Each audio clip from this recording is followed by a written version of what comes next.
Me that? I think we did.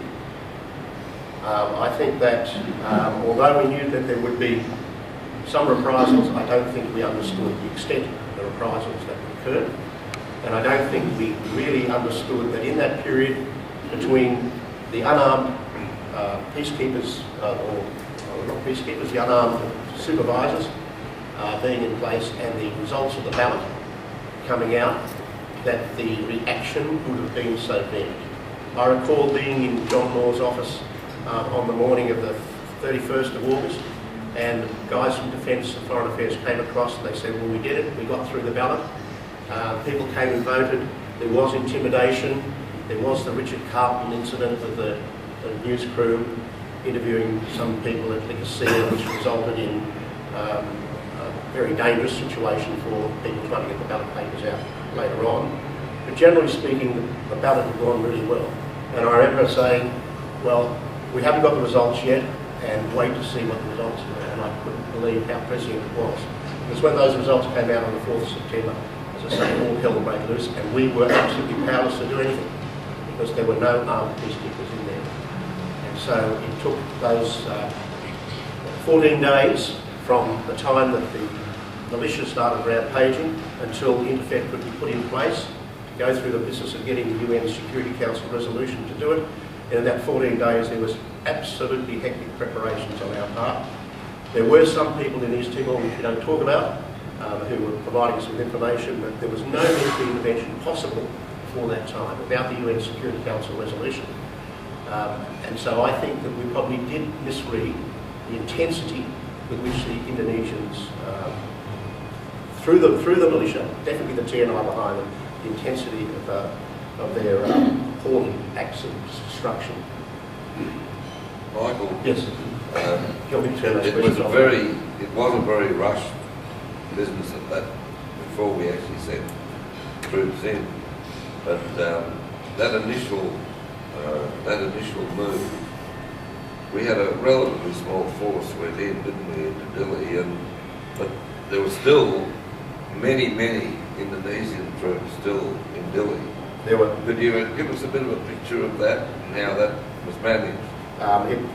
Cosgrove put the first 2,400 people in, and it was a very well balanced operation. The main thing was to get into secure the port and the airport, and to create stability and give the TNI and the militia a very clear message from us that we were an armed intercession here. We were a Chapter 7 resolution from the United Nations Security Council, and we could use force and would use force if necessary.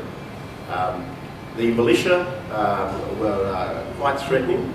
There were a couple of incidents where they confronted the Australian troops, and it was mainly Australian troops in the first place. Now, a huge amount of credit has to go to the calmness and resolution of the young fellows, because if, particularly in confronting the Indonesians, because there's quite a significant number of Indonesian troops still there, and they were very angry, very, that's quite menacing. We had quite a number of incidents where Australians and Indonesians faced each other off, and the potential for Australians actually shooting at the Indonesians. Had that occurred, we have no idea where that could have led. But it could have led to direct armed conflict between Australia and Indonesia at that stage. But we were greatly outnumbered. Greatly outnumbered, yeah. Greatly outnumbered because the militia, there was probably about 4,500 militia, and then there was probably about 8,000 of the TNI there and the CIVPOL. They are actually at that stage mainly trying to get themselves out. And what was happening was that our guys were actually watching the figures, their ferries coming in and the people taking their TVs and their furniture and getting out. So the Indonesians decided to, definitely they were leaving at that stage, but they were very angry and very menacing.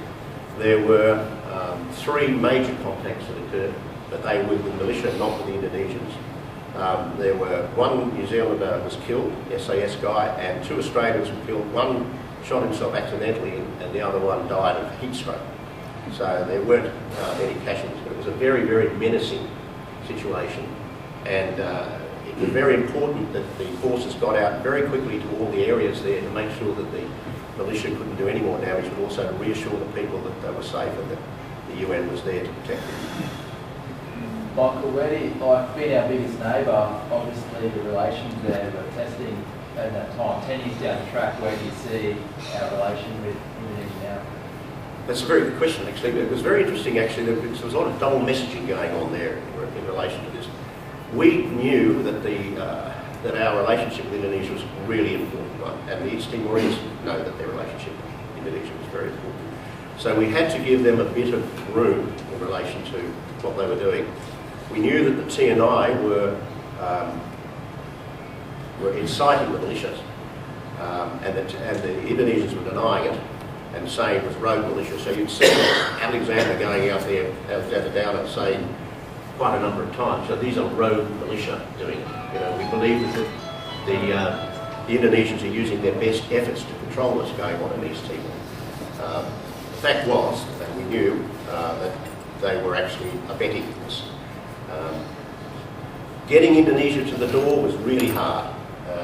We had to, Carl Rove went across and said to them, look, we know everything you're doing. The US Deputy Secretary of Defence went across and said, we're the eye in the sky, we know what's going on here. We didn't want to tell the Indonesians too much about what we knew was going on because, you know, they could shut it off, they could shut off the sources of information for us. So the Americans stepped in and said, we know what's going on, we know everything you're doing, you need to cease and desist. The Indonesians still resisting until Clinton said that we will turn off all aid and we'll get the IMF to cut off funds to Indonesia unless you go through this process of the act of self-determination. But that relationship with Indonesia was foremost in our mind the whole time, and trying to find ways to preserve the face of the Indonesians, to work with Habibie, who was a revisionist and was relatively well regarded in Australia, to keep that relationship alive, at the same time bring as much pressure as we could on Indonesia under the undercurrents, was a really difficult part. And that was carried particularly well by the Department of Foreign Affairs and Trade, the Minister Downer, and particularly the Prime Minister himself. Battery died on that. Okay. So I can turn this off now. Yeah. Michael, would you? Well, that's exactly great. Why would Timor be united totally? Why is the East and West? Well, because and one culture. yeah, well, because they were divided between the Dutch and the Portuguese in the 1850s after the series of skirmishes between the Dutch and the Portuguese, and of course the Dutch Empire went to Indonesia, and so West Timor went across to Indonesia and stayed, and when the Dutch fell apart after the Second World War, and East Timor remained under the control of the Portuguese, but with a very, very different administration. There's actually a very interesting bit of East Timor here. It still exists. The Akusi enclave still exists there. And that could be at some stage a bit of a thorn in the side for the Indonesians. One thing I want to say about why was that Indonesian reaction so vicious and so vehement? Why was it? There are two reasons for it. First of all, the Indonesian government wanted to send a signal to Aceh and other areas within Indonesia, and especially to West Papua, that if you try and break away from Indonesia, there will be pain for you.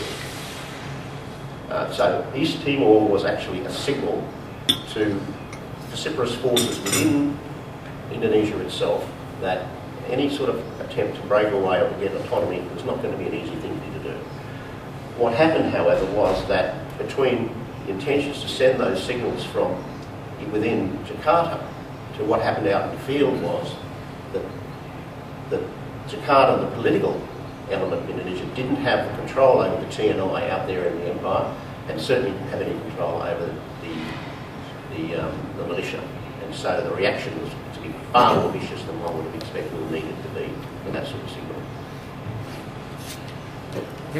How organised were the militia between, I mean, the organisation between TNI and the militias? I mean, how close